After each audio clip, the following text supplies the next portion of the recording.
উদ্দেশ্য হচ্ছে যে আমাদের অঞ্চলটা তো পশ্চাৎপদ হয়েছে, উন্নয়ন বঞ্চিত হয়েছে।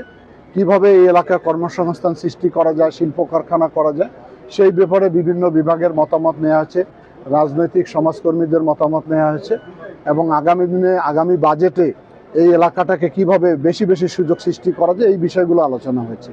লালমনিরহাট ও কুড়িগ্রাম জেলার উন্নয়ন বৈষম্য দূর করতে এবং এই অঞ্চলে শিল্পায়নের সম্ভাবনা নিয়ে এক উচ্চ পর্যায়ের আলোচনা সভা অনুষ্ঠিত হয়েছে। মঙ্গলবার দুপুরের দিকে লালমনিরহাট জেলা প্রশাসকের সম্মেলন কক্ষে এই সভা অনুষ্ঠিত হয়। উক্ত সভায় বক্তারা এই অঞ্চলের বন্ধ কলকারখানা চালু এবং নতুন কৃষিভিত্তিক শিল্প প্রতিষ্ঠান গড়ে তোলার উপর গুরুত্বারোপ করেন। লালমনিরহাট জেলা প্রশাসক এইচ.এম. রকিব হায়দারের সভাপতিত্বে উক্ত অনুষ্ঠানে প্রধান অতিথি হিসেবে উপস্থিত ছিলেন দুর্যোগ ব্যবস্থাপনা ও ত্রাণ মন্ত্রণালয়ের মাননীয় মন্ত্রী অধ্যক্ষ আসাদুল হাবিব দুলু এমপি। সে সময় অন্যান্যের মধ্যে লালমনিরহাট 1 আসনের সংসদ সদস্য মোহাম্মদ হাসান রাজীব প্রধান, লালমনিরহাট 2 আসনের সংসদ সদস্য মোহাম্মদ রকনউদ্দিন বাবুল, কুড়িগ্রাম জেলা প্রশাসক Annapurna Debnath, Lalmonirhat police super Asaduzzaman, Kurigram police super Khandakar Fazle Rabbi উপস্থিত ছিলেন।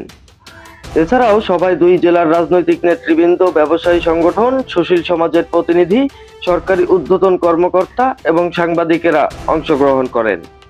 উক্ত অনুষ্ঠানে প্রধান অতিথি দুর্যোগ ব্যবস্থাপনা ও ত্রাণ মন্ত্রণালয়ের মাননীয় মন্ত্রী আসাদুল হাবিব দুলু এই 2 জেলার অর্থনৈতিক সমৃদ্ধি ও কর্মসংস্থান সৃষ্টিতে শিল্পায়নের কোনো বিকল্প নেই বলে উল্লেখ করেন।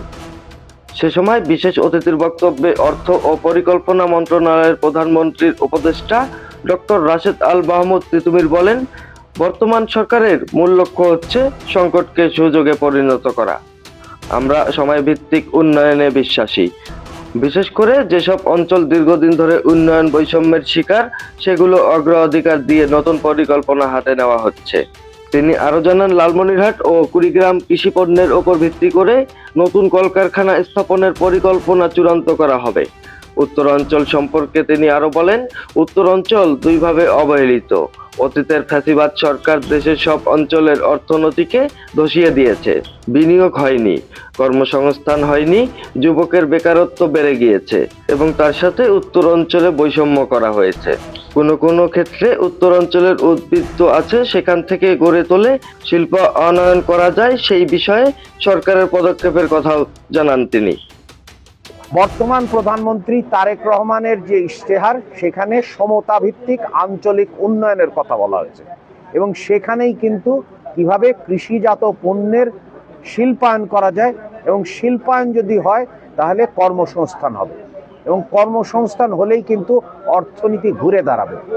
এআই রাজীব, খবর, লালমনিরহাট।